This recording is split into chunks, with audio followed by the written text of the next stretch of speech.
আসসালামু আলাইকুম ওরহমতুল্লাহি ওবরাকাতু। আগের একটি ভিডিওতে আমরা আলোচনা করেছি এমন একটি ভিত্তিহীন গল্প যা আমরা ছোটবেলা থেকেই বিভিন্ন বক্তাদের জবান থেকে শুনে আসছিলাম। এই ভিডিওতেও এরকম একটি ভিত্তিহীন গল্প নিয়ে আমরা আলোচনা করব, যে গল্পটি আমরা বিভিন্ন বইয়ে পড়েছি, অনেক বক্তাদের জবান থেকে শুনেছি, যে গল্পটির কোনো ভিত্তি নেই, নির্ভরযোগ্য কোনো সূত্র নেই। এই গল্পটি আমিও ছোটবেলা থেকে অনেক শুনে এসেছি, কিন্তু আসলে বাস্তবতা হলো এই গল্পটির কোনো ভিত্তি নেই। সে গল্পটি হলো, আমরা শুনেছি যে হাসরের দিন এমন এক ব্যক্তি থাকবেন যার 99টি নেকি থাকবে, একটি মাত্র গুনাহ থাকবে।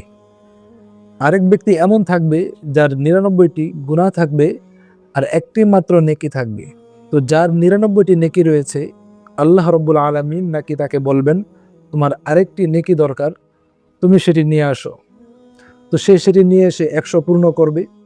আল্লাহ তাআলা তাকে জিজ্ঞাসা করবেন, তুমি এই নেকিটি কোথায় পেয়েছো? তো সে বলবে যে অমুক এক বান্দা দিয়েছে, যার 99টি গুনাহ রয়েছে, একটি মাত্র নেকি রয়েছে, সে আমাকে একটি নেকি দিয়ে দিয়েছে। তখন আল্লাহ তাআলা উভয়কে মাফ করে দিবেন। এই গল্পটির, এই ঘটনাটির কোনো ভিত্তি নেই, এবং এই ঘটনাটি কোরআন হাদিসের সাথে সাংঘর্ষিক। সেটা কিভাবে আমরা ভিডিওর শেষের দিকে আলোচনা করব। আসলে মূলত এই হাদিসটির বা এই ঘটনাটির কোনো নির্ভরযোগ্য সূত্র নেই। ইমাম গাজালি রহমতুল্লাহ আলিহি তিনি এই ঘটনাটি উল্লেখ করেছেন, এবং নবীজি সাল্লাল্লাহু আলাইহি ওয়াসাল্লাম থেকে বর্ণিত আছে এমন কোনো কথা তিনি বলেননি। এবং এই গল্প সহ আরও কিছু হাদিস তিনি উল্লেখ করেছেন এবং বলেছেন যে এই সবগুলোই ভিত্তিহীন, এগুলোর কোনো নির্ভরযোগ্য সূত্র নেই। ইমাম কুরতুবী রহমতুল্লাহ আলিহি তার ঐতিহাসিক তাফসিরে কুরতুবীতে এই ঘটনাটি তিনি উল্লেখ করার পর বলেন, এই ঘটনার নির্ভরযোগ্য কোনো সূত্র নেই, তবে কাব ইবনে আহবার তিনি একটি ঘটনা উল্লেখ করেছেন, সেই ঘটনার কাছাকাছি এই ঘটনাটি হতে পারে, তবে সেই ঘটনারও নির্ভরযোগ্য কোনো সূত্র নেই। বেশি থেকে বেশি যদি কাব ইবনে আহবারের বর্ণনা হয়ে থাকে, তখন এই ঘটনাটি একটি ইসরায়েলি রেওয়ায়েত হতে পারে। আর ইসরায়েলি রেওয়ায়েত হোক বা অন্য যে কোনো বর্ণনা হোক, সেটা যদি কোরআন এবং হাদিসের সাথে সাংঘর্ষিক হয়, তাহলে সেই ঘটনার কী মূল্য থাকতে পারে? এই ঘটনাগুলো বলে মানুষকে দিনের পথে নিয়ে আসার চাইতে না নিয়ে আসাই ভালো। আমরা যুক্তি দিতে পারি যে মানুষ এই সব ঘটনা শুনে মানুষের দিল অন্তর নরম হতে পারে। যদি এমন কেউ যুক্তি দিয়ে থাকি, তাহলে তাদের উদ্দেশ্যে আমি বলবো, চিরা পানির মাধ্যমেও ভিজানো যায় এবং পেশাবের মাধ্যমে ভিজানো যায়। এখন আপনি কোনটির মাধ্যমে ভিজিয়ে চিরা খাবেন?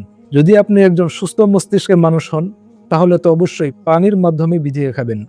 তো দিনের জন্য মানুষের অন্তর যদি আমরা নরম করতেই চাই, তাহলে তো দিনের অনেক বিষয় রয়েছে, কোরআন হাদিসে অনেক বিষয় রয়েছে যেগুলো বললে পরে মানুষের অন্তর নরম হবে।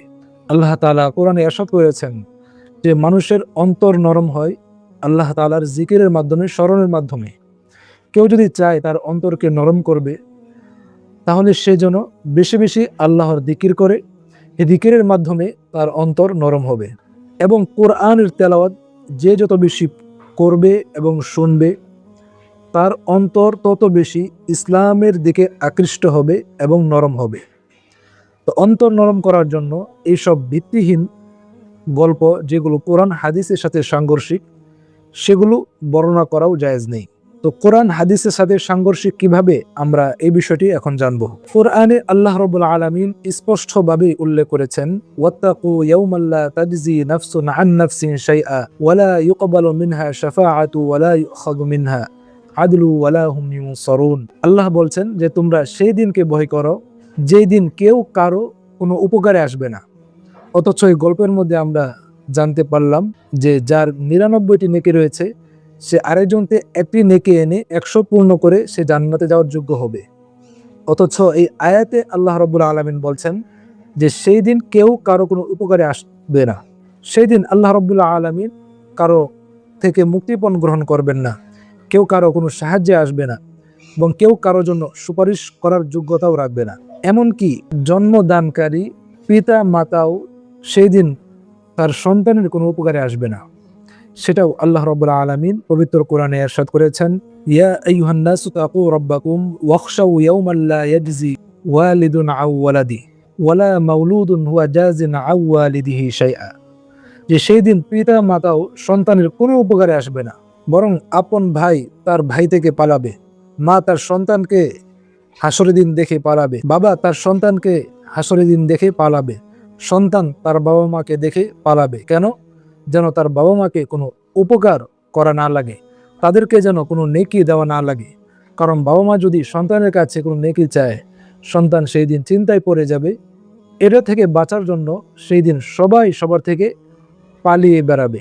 যেমনটি আল্লাহ রাব্বুল আলামিন সূরাত আবাসার মধ্যে ইরশাদ করেছেন, ইয়াউমা ইয়াফিরুল মারউ মিন আখি ওয়া উম্মিহি ওয়া আবি ওয়া সাহিবাতিহি ওয়া বানি লিকুল্লি ইমরিইম মিনহুম ইয়াউমা ইযিন শা'নুন ইউগনি, যে সেই দিন প্রত্যেকেই তার নিজেকে নিয়ে এই পরিমাণ টেনশনে থাকবে যে আরেকজনের উপকার করা, আরেকজনের সাহায্যে আসা, ওই চিন্তা করারও সে সুযোগ পাবে না। সূরা আবাসার এই আয়াতগুলোর ব্যাখ্যায় আল্লামা ইবনে কাসির রাহিমাহুল্লাহ তিনি ব্যাখ্যায় নিয়ে এসেছেন, হযরত ইকরিমা রাহমাতুল্লাহি আলাইহি বলেছেন যে একজন পিতা সেই দিন তার সন্তানের কাছে এসে বলবে যে বাবা, দুনিয়াতে আমি তোমার পিতা হিসাবে কেমন ছিলাম? সন্তান বলবে অবশ্যই আপনি অনেক উত্তম ছিলেন, পিতা হিসাবে আপনি শ্রেষ্ঠ ছিলেন। তখন পিতা বলবে যে আমি সামান্য নেকির জন্য জাহান্নাম থেকে মুক্তি পেতে পারছি না, যদি তুমি আজ আমাকে সামান্য নেকি দিয়ে সাহায্য করতে, উপকার করতে, আমি এই জাহান্নাম থেকে মুক্তি পেয়ে জান্নাত লাভ করতে পারতাম। সেদিন সন্তান বলবে যে আপনি আমার কাছে তেমন বড় কিছু চাননি, এটা আপনাকে দেওয়া আমার দরকার, কিন্তু আপনার মতো আজকে আমিও অনেক পেরেশান, অনেক চিন্তিত, আমিও আজকে আপনার মতো ভয়াবহ অবস্থায় আছি, আমার আমল দ্বারা আমি মুক্তি পেতে পারবো কিনা আমি জানি না, তো আজ আমি আপনাকে এই সহযোগিতা করতে পারবো না। এরকম আরো কোরআন হাদিস ঘাটাঘাটি করলে আমরা অনেক আয়াত এবং হাদিস পাবো, যেগুলো এই আলোচিত গল্পের সাথে সাংঘর্ষিক হয়, যে আয়াতগুলো প্রমাণ করে যে এই গল্পটি কখনোই সত্য হতে পারে না।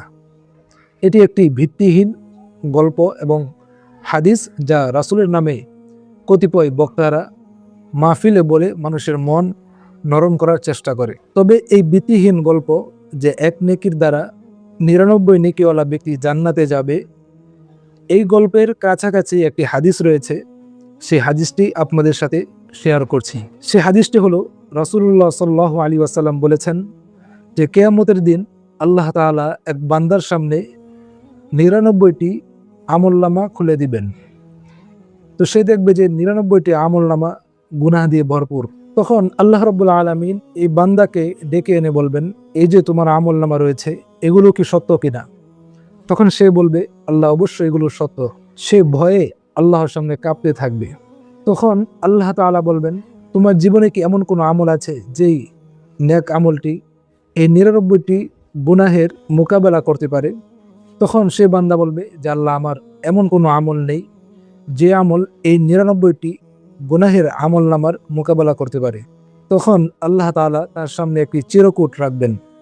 সে চিরকুট খোলার পরে দেখা যাবে সেখানে লেখা থাকবে, আশহাদু আল্লা ইলাহা ইল্লাল্লাহু ওয়া আশহাদু আন্না মুহাম্মাদান আবদুহু ওয়া রাসূলুহু। অর্থাৎ ওই বান্দার জীবনে এই একটি ভালো আমল থাকবে। তখন সে বান্দা অবাক হয়ে যাবে। আল্লাহ তাআলা সে বান্দাকে বলবেন, তোমার এই নেক আমলটিকে বাকি 99টি গুনাহের আমলনামার মোকাবেলায় ওজন করা হবে। তখন সে বান্দা অবাক হয়ে যাবে, আল্লাহ, মাত্র একটি নেক আমল, আর এই একটি নেক আমল 99টি গুনাহের আমলনামার সাথে কিভাবে মোকাবেলা করবে? তখন তার সামনেই আল্লাহ তাআলা তার সেই আমলনামাকে ওজন করবেন এবং তার এই একটি মতো নেক আমল, আশহাদু আল্লা ইলাহা ইল্লাল্লাহু ওয়া আশহাদু আন্না মুহাম্মাদান আবদুহু ওয়া রাসূলুহু, বাকি 99টি গুনাহের পাল্লাকে পরাজিত করে ফেলবে। এমন একটি হাদিস রয়েছে। তবে আগে শুরুতে আমরা যে গল্পটি বর্ণনা করেছি, এটি একটি ভিত্তিহীন মিথ্যা গল্প।